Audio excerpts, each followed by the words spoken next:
ఒకప్పుడు ఇరాక్ విషయంలో ప్రపంచాన్ని ఎలా మోసం చేసింది, ఇప్పుడు వెనిజులా విషయంలో కూడా ప్రపంచాన్ని అట్లాగే మోసం చేస్తోంది అమెరికా.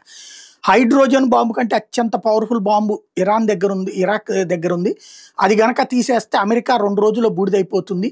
అలాంటి బాంబుని కనిపెట్టాడు సద్దాం హుస్సేన్ అంటే అవునా కాదా అని అడిగితే నేనేందుకు చెబుతాను, నా దేశ రక్షణ సంబంధించి నీకు చెప్పని పొమ్మన్నాడు. అదిగో ఆ మాట అన్నాడంటే ఇదే ప్రమాదం కాబట్టి దాని మీద యుద్ధానికి వెళ్తున్నాం అన్న వంకతో ప్రపంచానికి ఆ వంక చెప్పి ఇరాన్ అప్పటికి సద్దాం హుస్సేన్ కువైట్ని ఆక్రమించుకోవద్దు అంటే కువైట్ మీద ఫీలింగ్తో ఉన్నాడు అతను.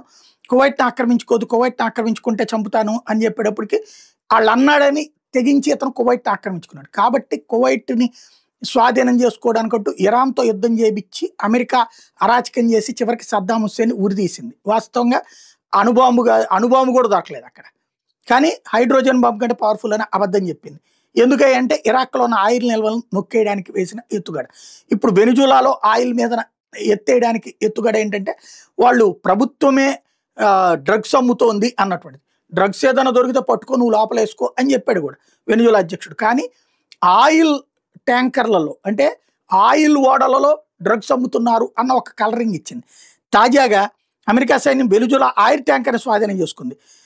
అమెరికా కోస్టుకు సమీపంలోని జొలల్లా వెనిజులా ఆయిల్ ట్యాంకర్ని యుఎస్ ఫోర్సెస్ అడ్డగించి స్వాధీనం చేసేసుకున్నాయి. అంటే ఓ రకంగా పైరెట్స్ లాగా దోపిడీ దొంగల్లాగా చేయాలి, లేదంటే యుద్ధంలో శత్రు సైన్యాల్ని స్వాధీనం చేసుకున్నట్టు అనమాట. ఆ టైప్లో చేసుకొచ్చారు. ఇది మదురో ప్రభుత్వ డ్రగ్ నెట్వర్క్ కేంద్రం అంటూ ఆరోపించింది. దాంట్లో డ్రగ్స్ ఉంటే నువ్వు చెప్పు, లేకుండా నువ్వు నాటకం ఆడద్దని చెప్తున్నాడు అటు మదురో. ఓవరాల్గా ఆయిల్ ట్యాంకర్లను ఈ విధంగా మింగేస్తోంది. ఓ రకంగా ఈ దొంగల కంటే వీళ్ళే ఎక్కువ, సముద్రపు దొంగల కంటే అంటూ ఇప్పుడు చేస్తున్నటువంటి ఆరోపణ. అమెరికా ఇప్పుడు అందులో డ్రగ్స్ పట్టుకుని చూపెడితే తప్పులేదు, అలా లేకుండా ఉంటే అమెరికా మోసం చేస్తున్నట్టు.